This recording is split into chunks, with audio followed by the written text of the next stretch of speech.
As a fisherman, every lake we encounter helps shape us into who we are. Each lake leaves an impact, whether it's good or bad. This lake, however, is more than that. This lake is my home lake. This is a lake where I grew up. This is a lake where I fished my very first tournament. This is the first lake I ever won any money in. It holds a very special place in my heart. This lake is Rend Lake. Some love it, some hate it. To me, it's home.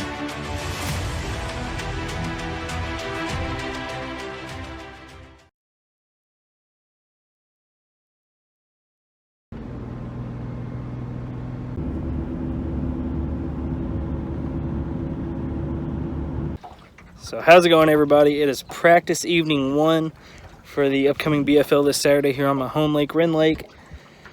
It's windy. Being in a tin boat, my things are kind of limited tonight. I don't know how much stuff I'm going to be able to fish. The lake out there is white capping and rolling. There is a water rescue going on. Unfortunately, a boat capsized, but it seems like both of the occupants are okay. So that's a great sight to see. So it seemed like rescue teams got to him quick, stuff like that. So I'm gonna get lines in the water here and see what we can get done. My goal tonight is to not really locate fish for the tournament, but just to figure out what they're biting on, to possibly give me a better idea as a co-angler. Saturday, there ain't a whole lot of practicing you can really do that might benefit you, but I just want to possibly get on a couple things that could benefit me if I find some structure or something similar to what I've been fishing. So I've got tonight, possibly tomorrow night, I don't know, and then Thursday night. Today's Tuesday, so I might have Wednesday night, I don't know. I'm the praise band drummer in my church, so we might have practice tomorrow night. We might not. Haven't received official word yet, but if we don't, I'll be out here, and if we do, well, I won't practice tomorrow night, but for sure got tonight and Thursday night. So get my line in the water here and see what we can make happen. The chartreuse DT6. It is like only supposed to be like 5-mile-per-hour winds today, and it's definitely windier than that.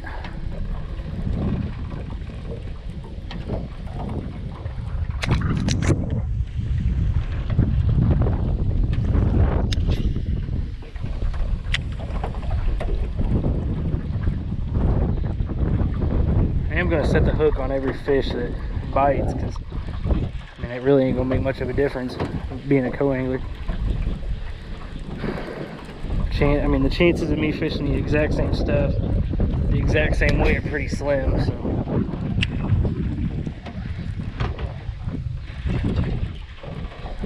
I feel like something kind of small tagged it there.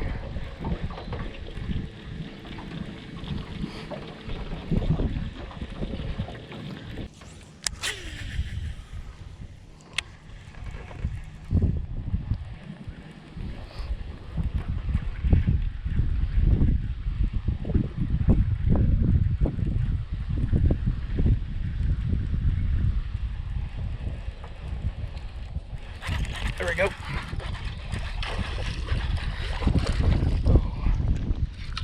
Not a bad one to start.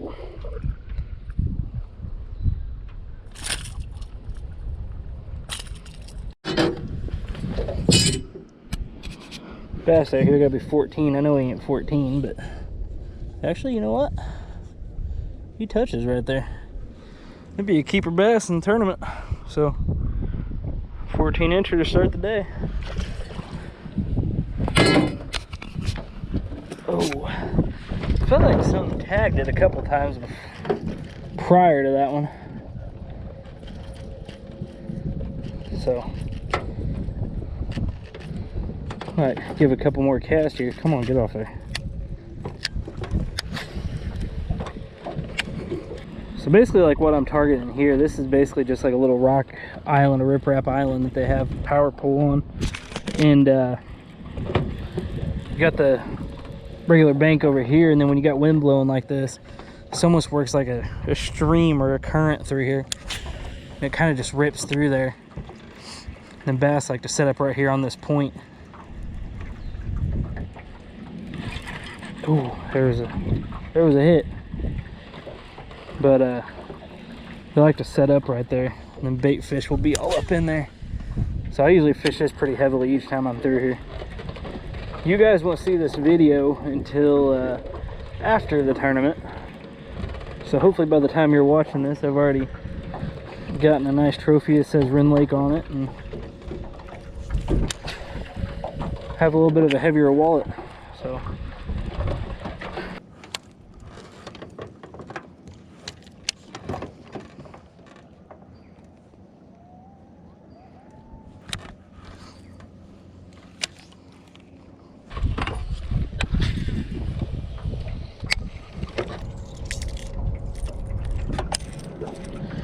alright, so that first fish I caught was crank and riprap. So I think I'm gonna go crank riprap. Sounds like the smart thing to do. I just picked a spot here on a riprap bank and throwing the old crankbait around to see if my strategy works out or not.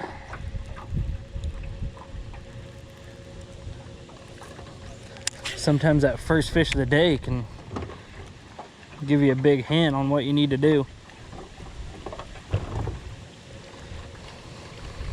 Wind's blowing right into these, so there should be bait fish all up in here.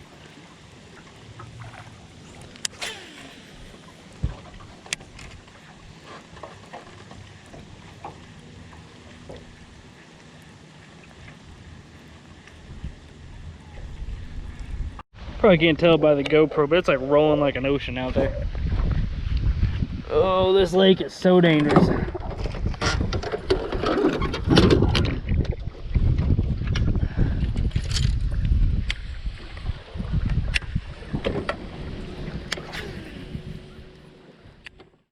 Well, I'm back up at the truck. A little out of breath, a little bit of a walk up a hill, but so only caught that one line burner.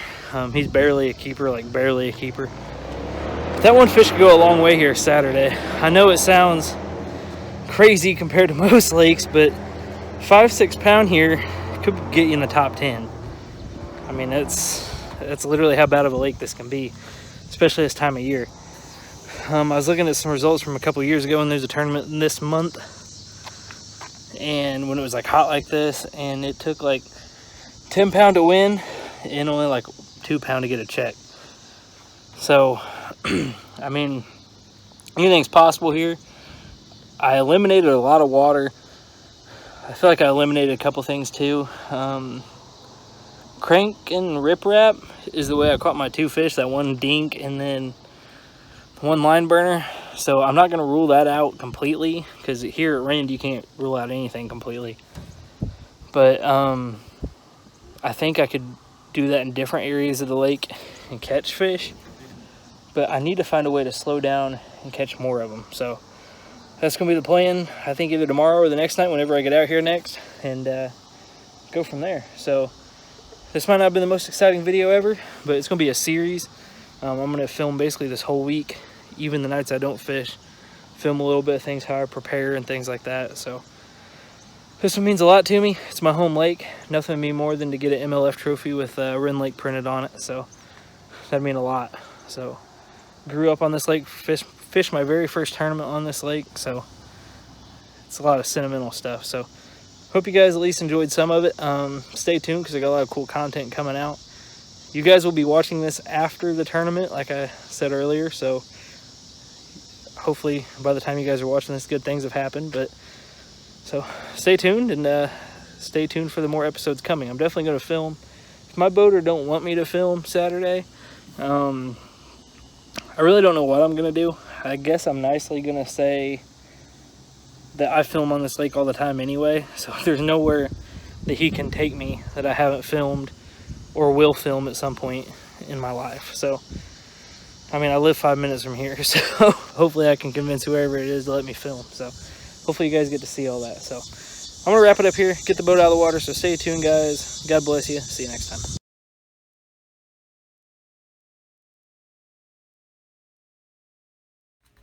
Alright, so this is the whole reason why I came down here. This is the Rapala DT6 in the chartreuse brown.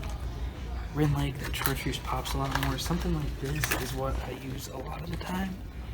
But you can tell it's got more of that brighter chartreuse color, and it seems like in that muddy water at Rend, it does a lot better. So I'm also going to check one of these around though tomorrow night and see if I can possibly get a couple that way too.